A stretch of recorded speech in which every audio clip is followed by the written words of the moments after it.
आता मुंबईमधून महत्त्वाचे अपडेट। ठाकरे गटाचे नेते विनायक राऊत राज ठाकरेंच्या भेटीला दाखल झालेत। विनायक राऊत राज ठाकरेंच्या शिवतीर्थ या निवासस्थानी दाखल झालेले आहेत। पालिका निवडणुकीच्या पार्श्वभूमीवर गाठी भेटींना आता वेग आलेला आहे। शिवसेना आणि मनसेचे नेते एकमेकांच्या गाठी भेटी घेत आहेत। आजच शिवसेना भवनामध्ये आदित्य ठाकरे आणि अमित ठाकरे सगळ्या उमेदवारांना मार्गदर्शन करणार आहेत। त्यानंतर आता प्रचाराचं नियोजन देखील आता प्रगतीपथावर आहे। प्रचाराचं नियोजन जोरदार सुरू आहे आणि त्या पार्श्वभूमीवर गाठी भेटीही वाढलेल्या आहेत।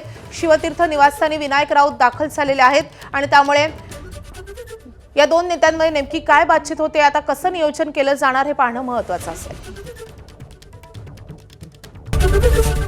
एबीपी माझा, उघडा डोळे बघा नीट।